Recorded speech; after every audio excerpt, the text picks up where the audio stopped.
At India Fashion Forum 2015, the magnum opus of the Indian fashion and retail industry, where we are privileged to have a global icon share with us her views, her experience, and a vast repertoire of knowledge on a global retailer's perspective on future fashion.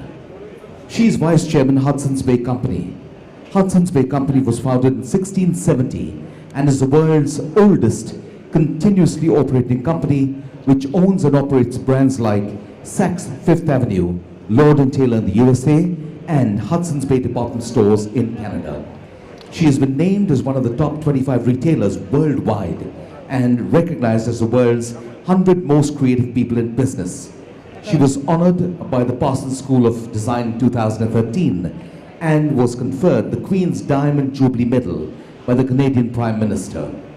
She was inducted to the American Marketing Association's Marketing Hall of Legends and, in October 2014, became the first woman to receive the Ivy Business Leader of the Year Award in Canada. Ladies and gentlemen, let's hear it for the iconic Bonnie Brooks. And in conversation with Bonnie Brooks, please also put your hands together for Mr. Amitabh Taneja, Chairman and Managing Director, Images Group. And in the audience, we'll have Mr. Bhavesh Pitroda, Chief Operating Officer, Images Group. Ladies and gentlemen, over to Mr. Amitabh Taneja. Thank you. Bonnie, welcome to the India Fashion Forum second day. Thank you. Can I just ask in the audience, how many people were here yesterday and heard the speech? One, two, oh, a few. Sorry about that second introduction then. So the idea is to really discuss with Bonnie her views on the fashion industry, the retail industry, the changing retail industry, and how technology is driving this change and what's her learning over the past so many years. The first question which I had for Bonnie was your experience to India. You've seen some stores, retailers, you went on a trip to these 2-3 malls. What did you feel of the Indian fashion retail scenario in India? Well, I'm going to see a few more this afternoon after this and tomorrow. But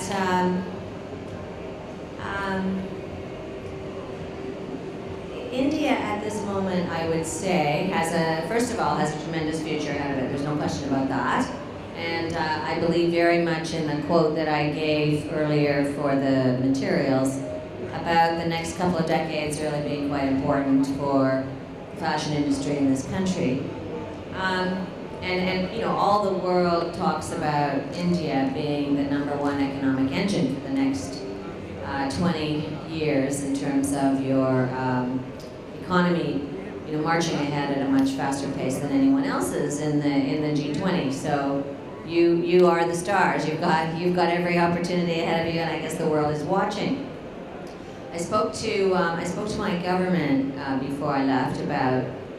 I spoke to some of our government people about what they thought about India, and there was a lot of discussion around protectionism and the 51% policy, etc., in terms of foreign investment.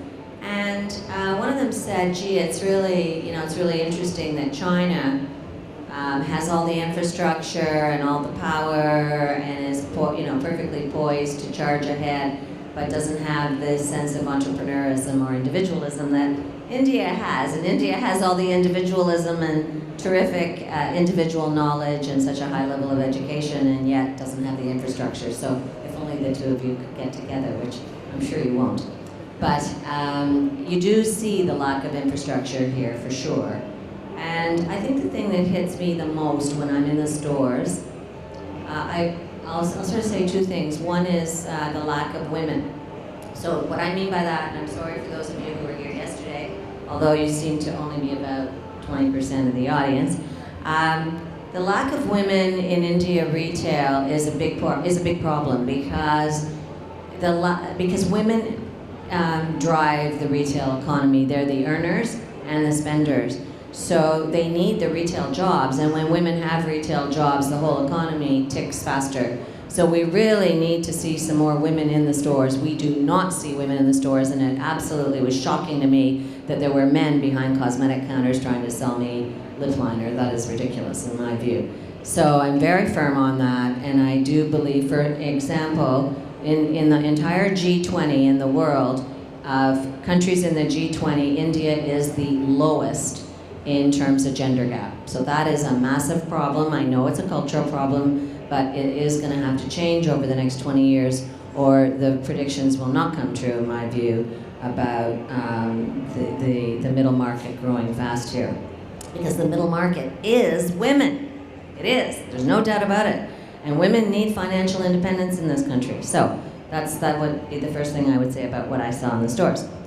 The second thing I would say is that when my group, at the time, in 1997, I joined the Lane Crawford group in Hong Kong, and we started a distribution company into China for brands that wanted distribution. We had over 48 brands under our franchise model. I'm sure some of you are in that model here right now in India, and we brought those European and American brands to China.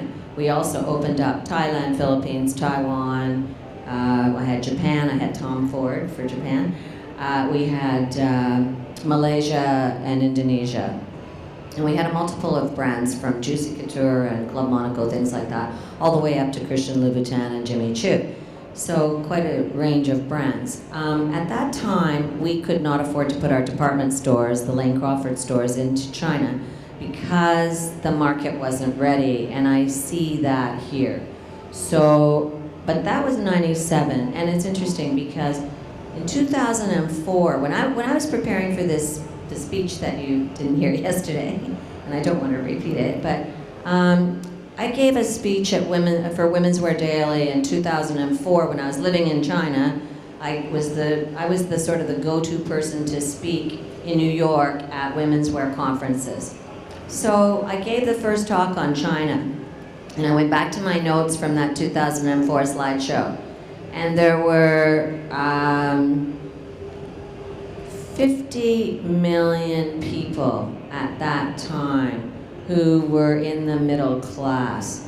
So, you know, that is very small, and that's only 11 years ago. There were only 500 million cell phones in all of China. And today I think every single person in China has two because the numbers are staggering. It's like more than 1 billion and 1.6 billion or something. So cell phones at that time used to be more of an indicator of personal wealth, which clearly they're not now, because I know there are about 800 million in India. I checked the number, and so it's not really that relevant because they become so cheap. But at the time, it was more relevant. But China moved quickly, and I do not see India moving as quickly. And what I mean by that is we were able to open Lane Crawford stores in China. By 2007, we opened Beijing with a very sophisticated, multi-brand, high-end, still one of the top stores in the world. It is, it would sit in any major European market and be one of the top 3 stores in the market. So I don't know that it will be that fast here, and it's because of the size of the middle class, and that comes back to my point about the lack of working women. When you spoke about China, what happened to the smaller retailers, your learnings on China? What happened to the smaller retailers when such large retailers opened and expanded? That's really the essence of retail. You may not think so, but in general, I think retail is a relatively low cost of entry. So, you can't own the market forever unless you're really good and unless you've got compelling competitive advantages. If you don't have that, you will not be here because somebody else will come along and will usurp you. And I look at some of the older department store formats here, and I wouldn't invest in them personally for the future. I think you should always ask yourself, it's just like an investment. You say to yourself, is that company, it's one of 3 positions: future, present, or past. And if it's the present or the past, don't invest in it. It's just that simple. So, I look at some of the stores here and say, oh my God, they are not going to make it for the future, there's no question. But I look at something like Bungalow 8, and I think, yeah, it's absolutely, you know, it's a breath of fresh air, it's cool, it's modern, they know their tribe, they've put together an assortment for a specific tribe. I call customer groups tribes, not target customers, that's old-fashioned, because a tribe is more succinct, it's a more specific customer. And when you've got a non-customer group, like some of the department stores here that I saw, you don't really have a hope of keeping your business model. And you'll lose your brands, because the brands will go where the customers are going. So you really have to have a handle on who your customer is. That's just retail 101, isn't it? But we forget about that sometimes. Coming to the next part of my question, which is about the trends. We spoke just a while before that we've had this discussion a lot of time with the fashion industry in India that there is not enough consumption in the fashion business.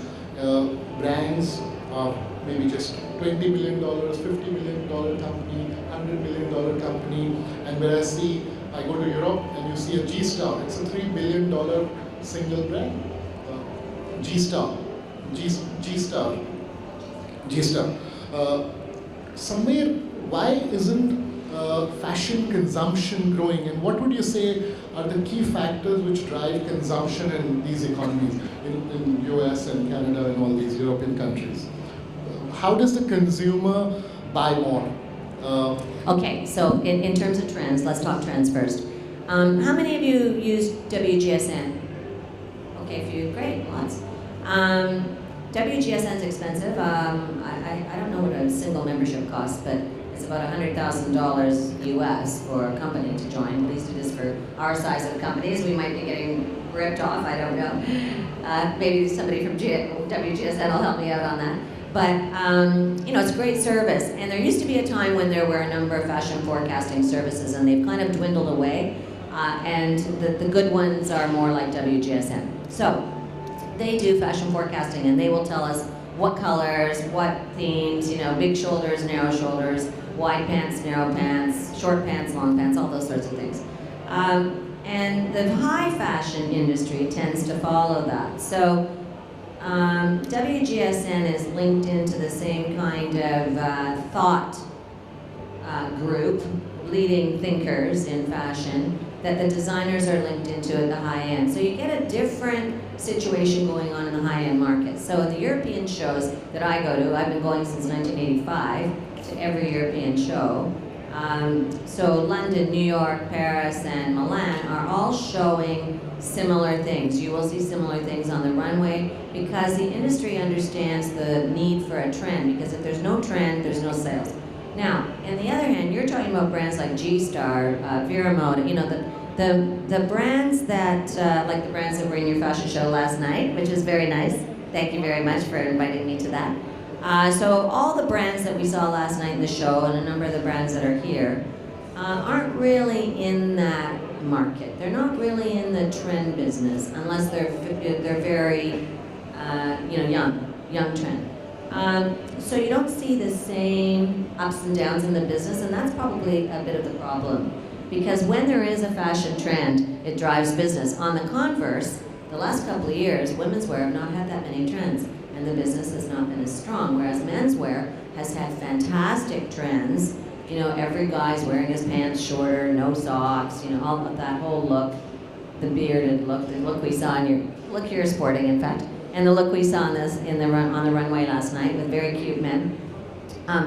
There's been more of a shift to the men's business worldwide in the last couple of years. So men's fashion has kind of shot ahead.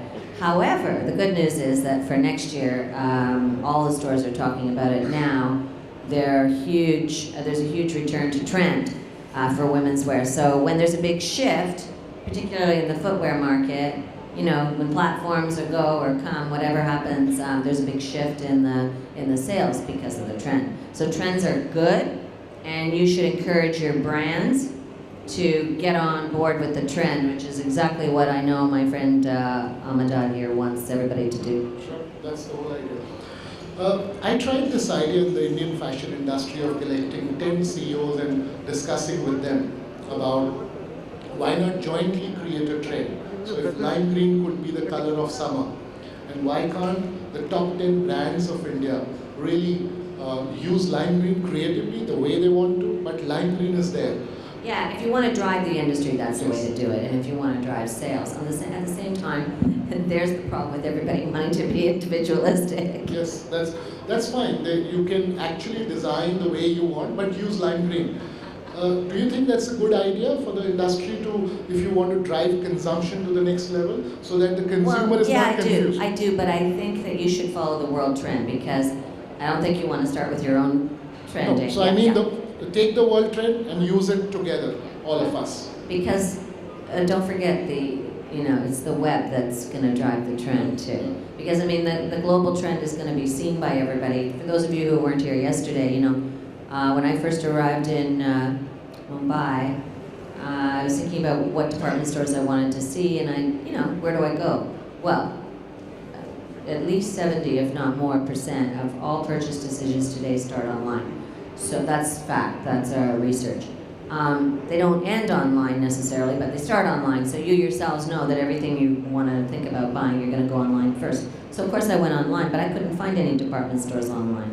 I did find Bungalow 8, interestingly enough. So the people who own that company have zeroed in on something that caught me as I'm moving through. I'm part of their tribe.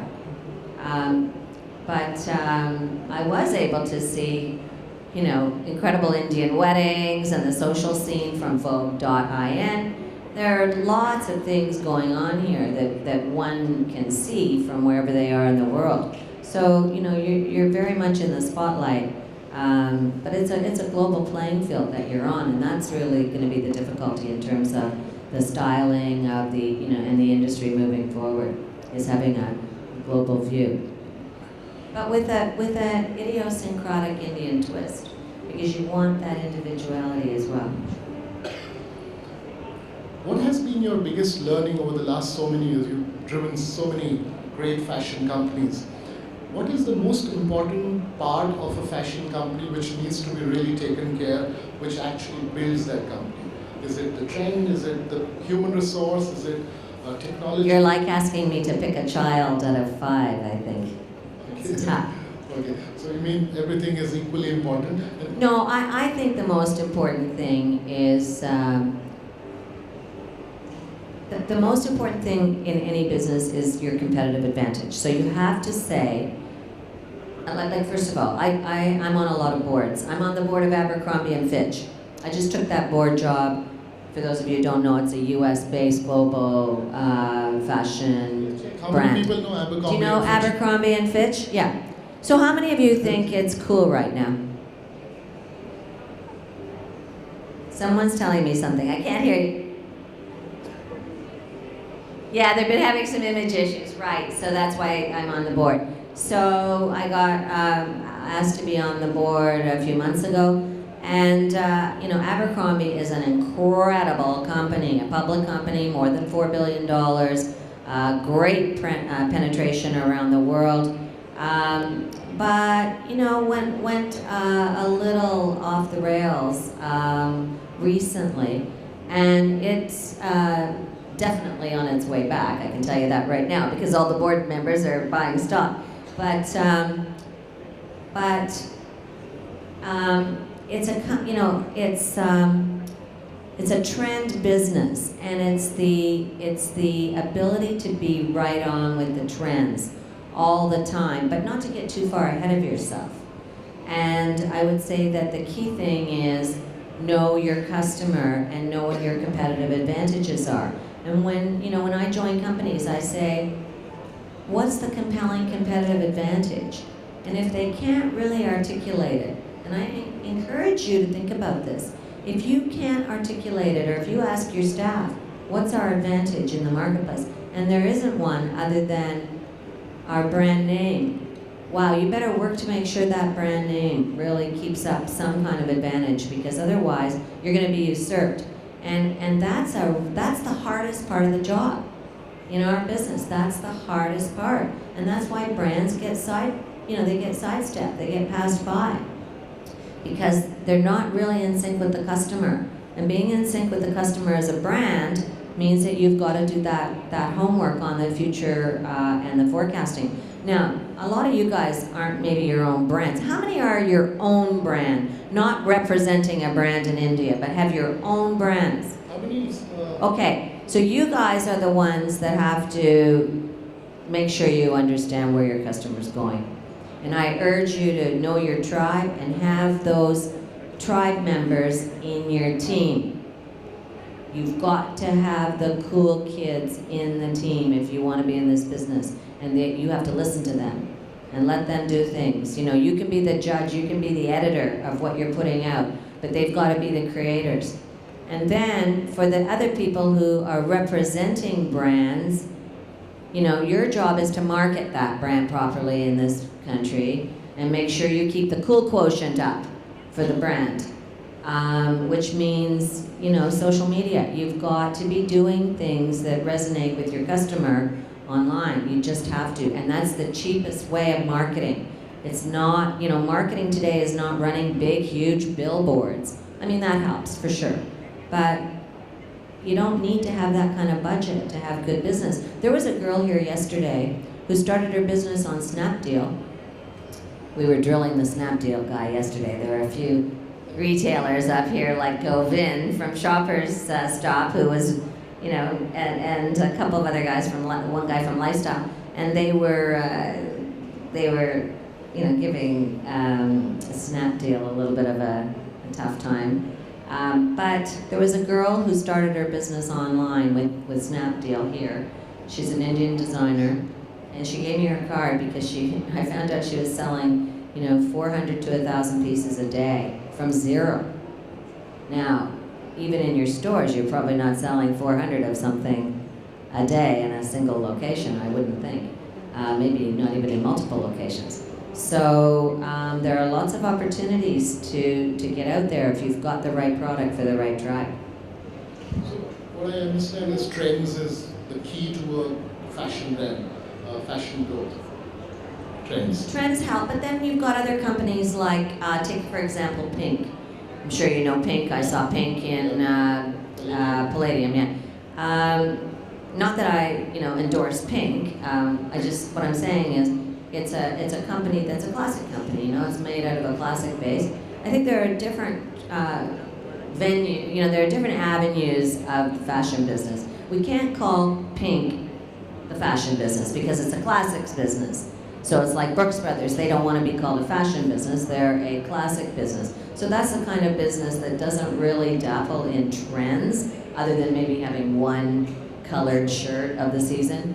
But that's a more reliable day in, day out, what I would call safe business. That's why the department stores run about 20% of their business in classics and about another, 20% in trend. So no one wants to put all their investment into the one bucket of trend. Just for your suggestion to all the audience, which would be the top 3, 4, 5 brands you would like to name, which are really trendsetters today, who you feel are really some brands to watch out for, and people should really look at them, or any great stores in the world which you have seen, because you've seen everything. What would you recommend? You know, it's funny, but Lane Crawford, I'm partial to it because I did that turnaround with Jennifer Wu, the owner of the business. It's still a store that, even though we opened it in 2004, I would still put that against any store, even against Barney's in New York. I still think it's better than Barney's. There's a store in Paris. How many of you go to Paris? Anybody go to Paris? Great. So you know Colette. Colette's still the #1 store. I think India could have a store like Colette, frankly. Small size, very chic, really well presented, everything presented on Judy forms, not much hanging, mostly on mannequin presentations in the store, very stunning store. I think specialty stores here would still work quite well. So my favorite brands in the world, or favorite stores, I would say, aside from Saks Fifth Avenue, which is our store, and we're very proud to have bought that company a year and a half ago, and Hudson's Bay, of course, which is our Canadian department store group. Brands, any brands? I mean, But I'm just going to say the other store that I really like, that I think has done a terrific job of turning itself around the last few years, is Selfridges. So, you know, Selfridges is spending a huge amount of money on creative. And what I mean by creative is that their windows, their interiors of the stores, the way they present their merchandise is absolutely stunning. And for that matter, WGSN also has windows and interior presentation section that you can study, which is fantastic because it shows you what's going on around the world. But you really have to visit Selfridges anytime, and you'll just be stunned by what you see. It's absolutely incredible. I can't pick a brand because I love all the brands so much. But there are a lot of newcomers, you know, like you have to look at guys like Alexander Wang and say, wow, there's a brand that's really up and coming. I wish I could invest in that one. He's been hired to do a number of the big designers' work now. You know, there are a lot of young guys. I don't think, though, that the market is as exposed to some of the Indian designers as maybe you think the market is. I don't think there are any Indian designers in Selfridges. No, there are some. Which one? There's a guy called Manish Arora. And I think there might be a couple of jewelers. Yeah. No, he's also doing clothes. He's clothing, yeah. And he's in Selfridges? I'm not sure about Selfridges did a whole festival on Indian fashion, and there were 8-10 designers who did represent. Anyway, it'd be great to see, because I think some of the clothes that I've seen are just beautiful. So, you know, I would love to see more international distribution for sure. I think that would really help. So last question that I would like few audience, few members would like to ask you a question. So finally, we spoke a lot about online and brick and mortar. Last line Yeah, on we did that yesterday. what's the future? What's the future? Brick and mortar stays with Okay, so yesterday we talked about omni-channel, and for those of you who weren't here, you know, omni-channel's here, and it's interesting. The topic of this meeting and your few days here is the future of fashion, and my point was the future of fashion's here, and it's technology, and it's a gift. And don't be afraid of it. It's a gift that we will never get again. You have to figure out how to use it, and you have to make it work for you, because the people who are making it work for them are killing it. And you really, you know, you need to be on it. And it's not, yes, it's complex, but you know what? Our business is extremely complex, and our jobs as the leaders of the business is to take the complexity and make it as simple as possible for everybody in our organization to understand and get rid of the hurdles and the barriers to our success and for our people. So the reality is you have to find a way to use omni-channel, which means people want to be able to buy it mobile, you know, from home, from work, from their pocket, wherever they've got their mobile device or whatever device they're using. And they want it delivered either to their home or to their office or to the store where they'll pick it up, whatever. So it's being able to buy anything, anywhere, anytime, and have it delivered anywhere, anytime, you know. And that let me just tell you about that. So to me, that has to be possible, and you have to find the simplest way of making that possible. But the other thing you've got to do is give your tribe an online experience. If they're not going to come to the store, the online experience has to be special. Even if it's you on a little video talking about your brand or why you brought this brand into India, why you think it's a good brand, get the designer of the brand to say a few words. Just do something online that is personal, because online is an intimate customer connection. And you've got to make it intimate. Don't be afraid to do that. That's what's going to make the difference. So that's my view on technology. Find a way to make it, you know, to use it. Listen, I'm going to give you a hint. There's a company out of Canada called Shopify. How many know Shopify? Okay, do any of you use it? Okay. You want to tell us about Shopify? Because I'll tell you, they asked me to be on their board, and sadly I had to say no. I couldn't, unfortunately. But they have a platform where they will let you run your internet business for $179 a month, and they can handle 100,000 SKUs. They're in India. Shopify is in India.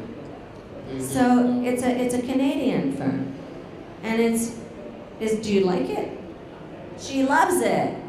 Give you the mic. Anyway, there are ways to get to to having technology in your business. Don't be afraid of it. Go for it. And even if you're a big brand, you can use them. So I would like to open the house for questions. If anybody has any question, then.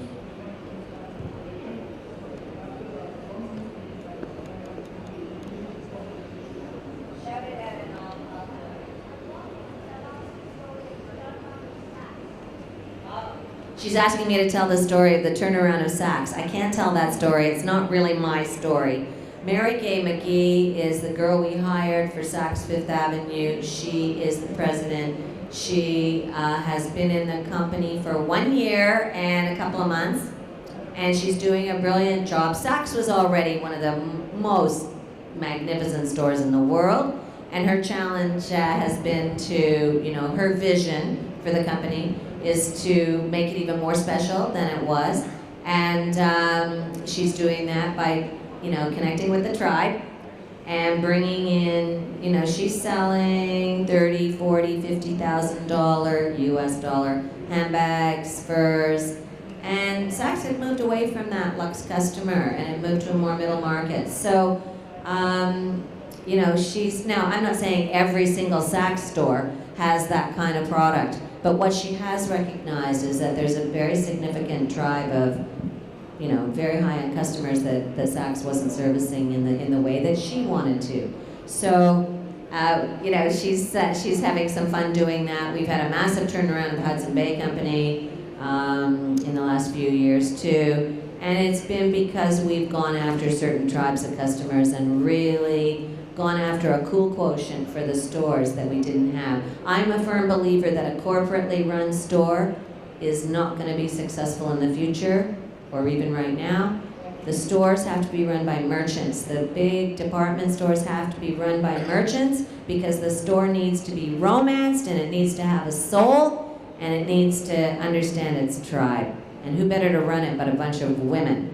And we have women running every one of our companies, by the way. More questions?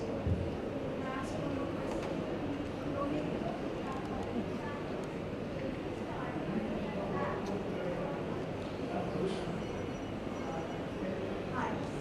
I've been hearing a lot about omnichannel here. I've actually been on the strategy board for Net-a-Porter and Fab, and I'm seeing serious downturns over there. You're seeing downturns in Net-a-Porter? Yes, Net-a-Porter had to go to brick before it actually got used up. They've gone brick now. They're not just click. They click and brick. But their brick isn't a store. No, it isn't. It's a warehouse. Yeah. And the same with Fab. Fab's inventory model has to be changed. Given the market, what are the challenges, and how do you think they should actually combat this? Because it is a Okay, and Amazon, by the way, for those of you who don't know, opened a store, right? And I don't know how it's doing. Does anybody know how that Amazon store is doing? Is there an Amazon store here yet? Oh, look out. Anyway, Net-a-Porter, everybody knows Net-a-Porter? Yeah. Had a really good run. And Natalie Massenet, who started that company, by the way, a woman.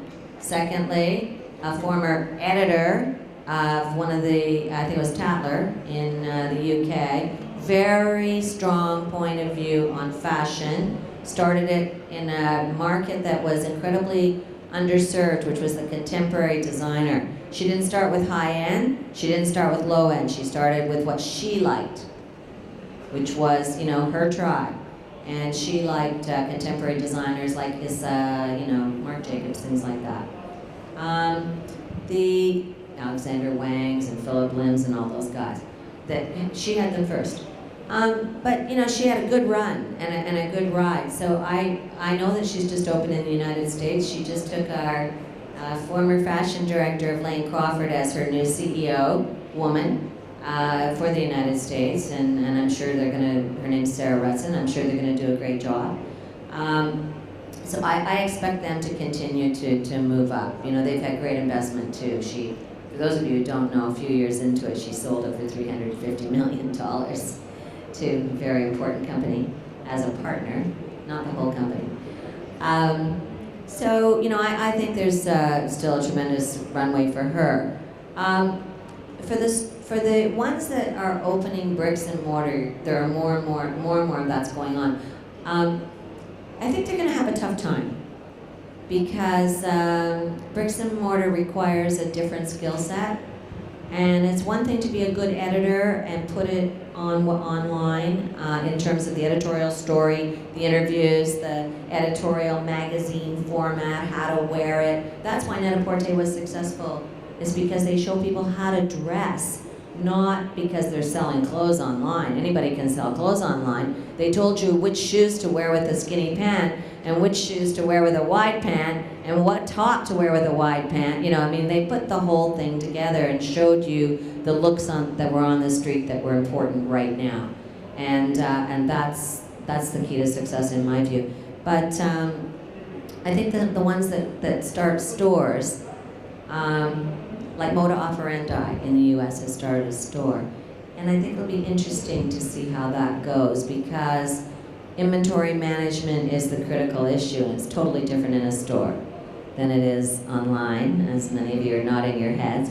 And service. Service is different online than it is in the store, and the talent required in the store, presentation, day in, day out, all the things that we have to deal with in terms of customer service are totally different, training's different. So, you know, good luck to them because it'll be an interesting exercise. And certainly it's going to cost them quite a lot too. You were mentioning Abercrombie and Fitch. Now if you look at, you know, they were riding the wave, they were right there at the top at a point in time, and they seemed to be doing everything that you've spoken about. And then suddenly they fell off. What went wrong? And part two is... I'll tell you what went wrong. Yeah. It's very interesting. First of all, they're still an incredibly strong company. Their stock is $20 right at the moment for those of you who might want to invest. Because it was 30 not long ago. And it'll go back up is my view. But the interesting thing about Abercrombie is that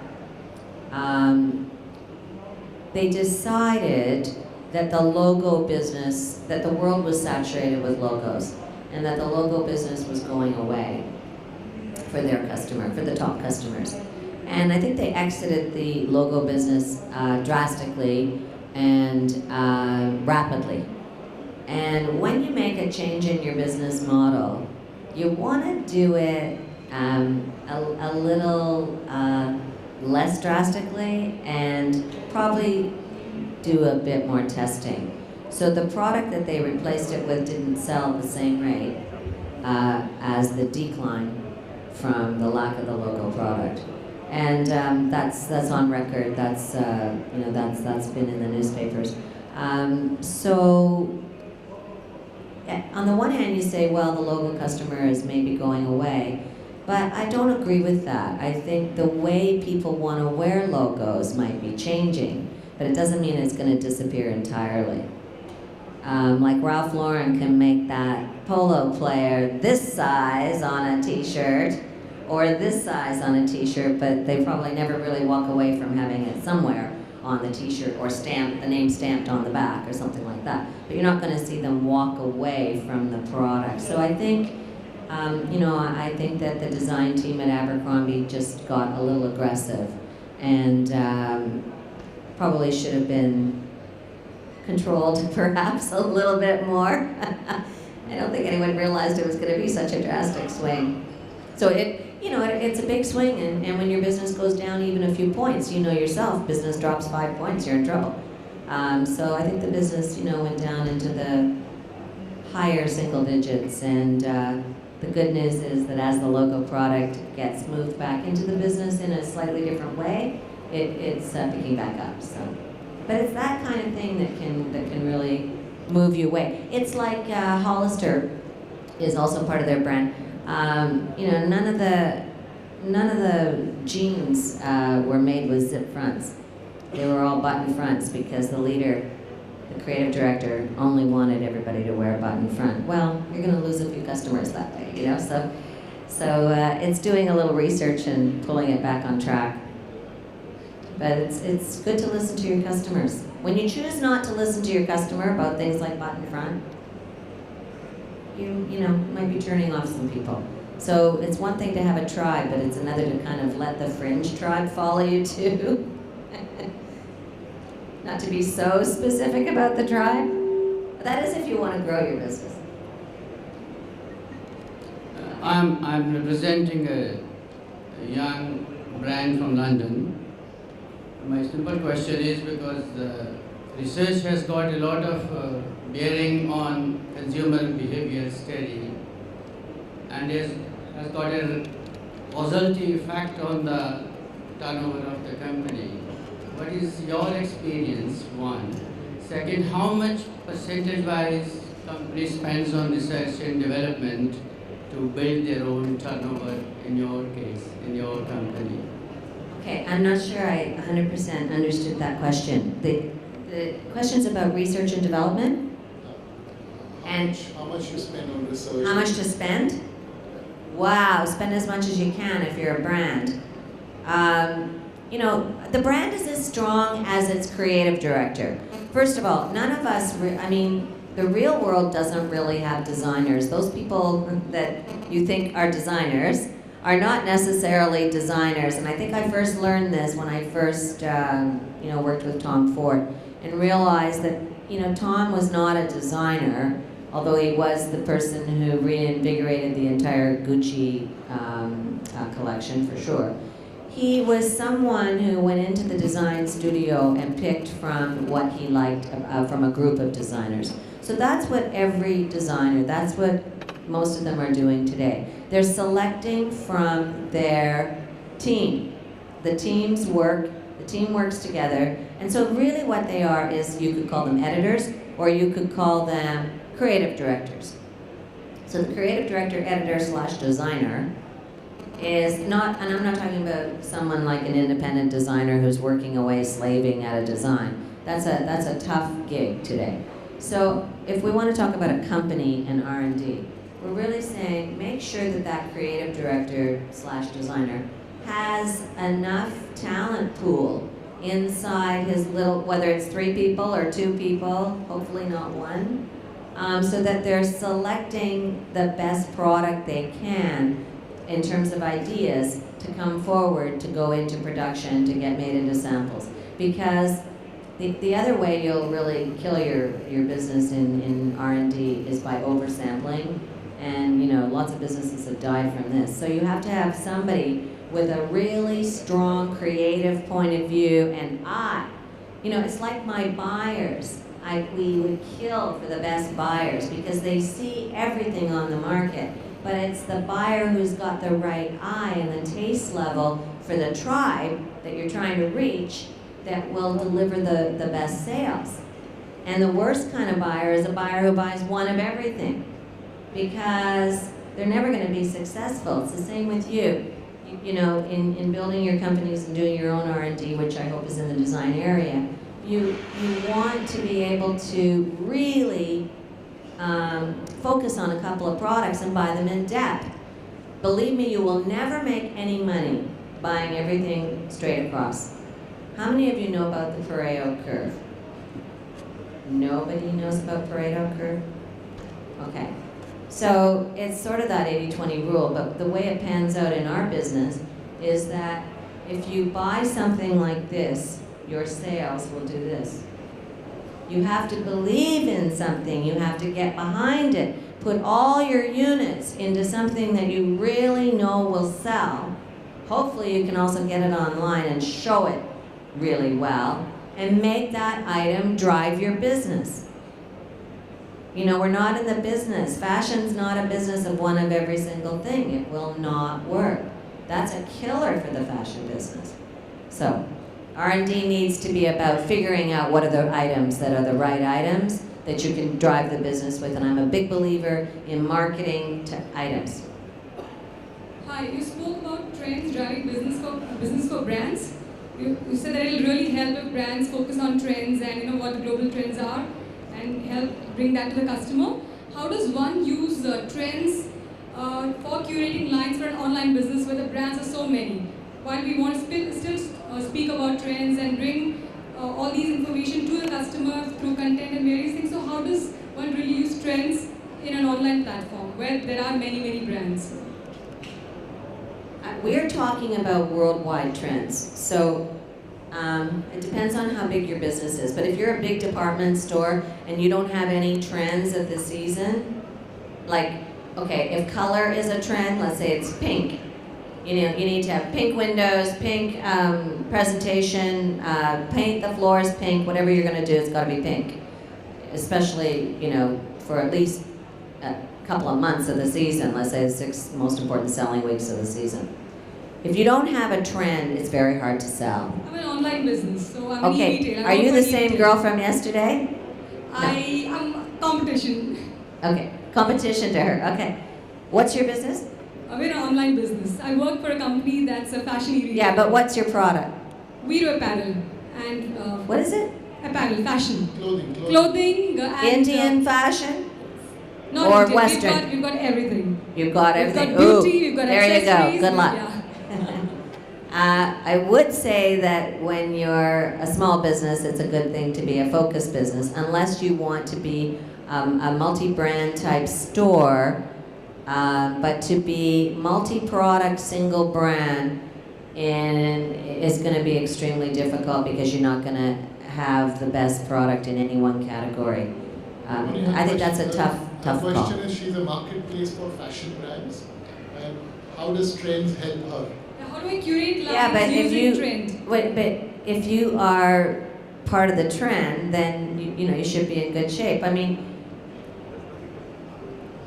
trends are irrelevant at a certain price point too. At a bottom price, you're not really in the trend business. You're in the clothing business. That's not the fashion business. So we have to really understand what level of the fashion market you're really talking about. So what she's saying is, she needs to understand which side of the market you are, the value side, premium side, and then... We have the value segment. At this point in time, we cater to the value segment. We also have the gases and the mangoes of the world. So we've got mid, value, and premium. In a scenario like this, where I would say we pretty much line the mid segment. So in a scenario like this, how do you bring trend in focus while we have so many brands and very varied products? So I think There's a reverberation in the room. I can't really. I think what we spoke earlier about this look of the season. So I think what she meant was, when it's value business, trends don't really matter. When it's Well, they might matter. I mean,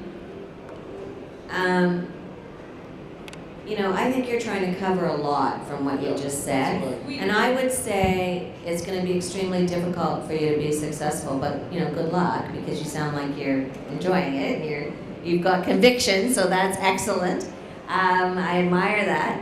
But I would say that you have to pick which business you're in. If you're the bottom feeder, if you're the value business and you're going after cheap product for a customer who's has a certain spending power, then if you want to, you can probably be in whatever business you want in terms of whether it's trends or just great product at great prices. That will always sell. But if you want to be in the fashion business, there are certain parameters around that, and certainly having trends does help the fashion business. There's no question about it. Like, for example, the last year there hasn't been a significant shoe business, not the same way there was a couple of years ago, because there hasn't been a major shoe trend. Now, when we get into this summer with all the laced up sandals up the legs and things like that, all the ghillie ties, there will be a huge resurgence of the shoe business. But without a trend, a big trend in the market, if a customer can wear last year's shoe or last year's handbag and there's no big it handbag or there's no change in denim from being a skinny denim, you can wear the same pants for a year, 2 years. You don't need to change. So the trends are important in any fashion business. Sure, thank you. last question. Bonnie, Yeah, I heard it yesterday. It was great. I wanted to share and something with you. Is I was with Jimmy Choo, Gucci, Bottega. We were doing the initial buying from international brands when it first came to India. So we did buying for Gucci for India was very classic. We did for Bottega was the classic colors, but it didn't have any brand name on it. And then we did buying for Jimmy Choo. We did many different shoes. The surprising thing was the shoes didn't sell. It was all the bags that were selling. The customers that came into the store at Jimmy Choo, they said they were the more one with the disposable incomes from the smaller stores, and they said, "What is your most expensive bag?" And that's what they wanted. That's it, because for the name. And when you told them it was Bottega Veneta, they were like, Bottega Veneta. They didn't know what the name was. Yeah, I can talk about that. Yeah. Okay, so my experience in China is exactly that. And you know what? We and I talked about this earlier about the wealth cycle. When a customer is first emerging and has early wealth, their first sign of that is normally personal adornment.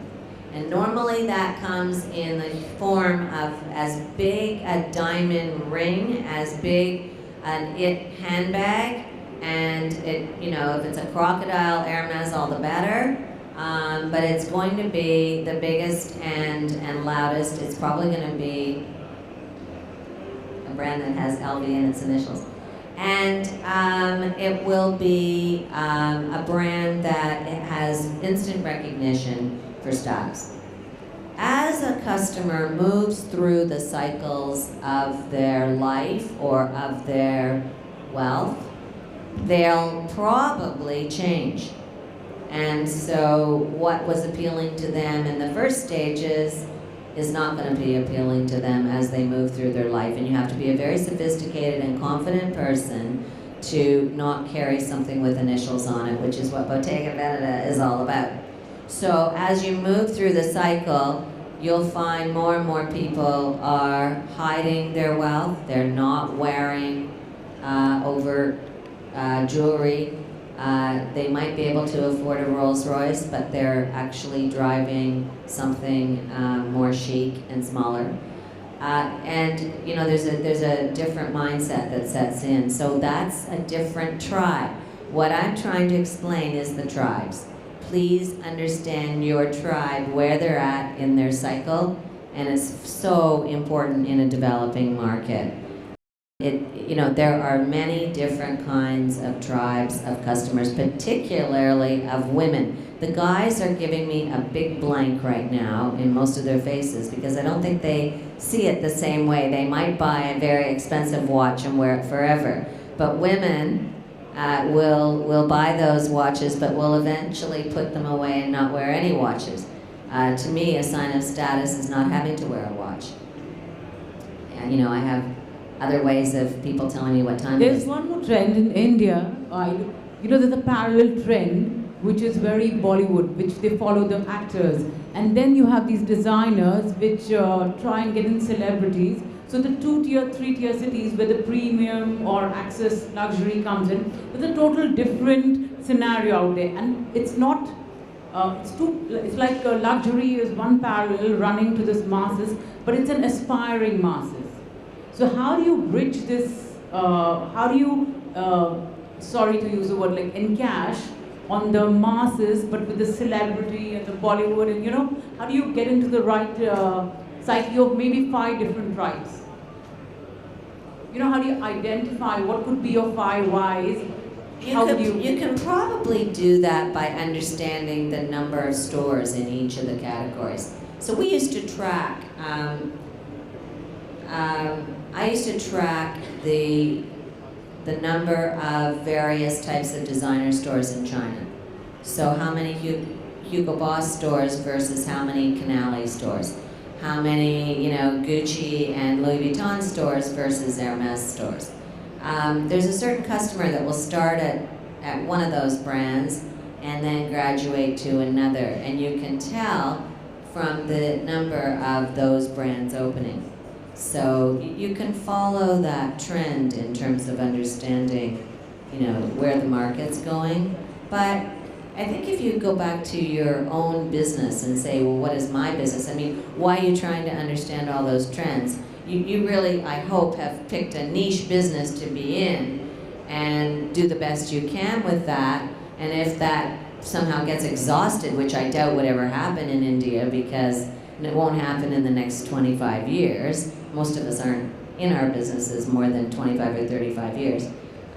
So we can ride one tribe or one customer group through. I don't know why you need to understand all those unless you're building a department store.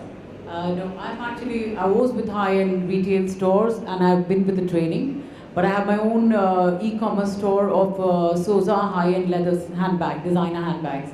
But way to put, to put in a $100 bag versus a $200 bag, where the buying comes in from a 2-tier or 3-tier city. See, when we have a high-end clientele, they will always buy a Louis Vuitton or Prada in Bombay or certain kind of a tribe, See, I think handbags are a tough business because you're either in the bottom or you're at the designer, because there is a huge group of women who will only wear a designer bag. So they're either going to carry a Michael Kors bag or they're going to carry a Louis Vuitton bag, and the very, very top ones are going to carry Chanel, Hermes, and all the rest.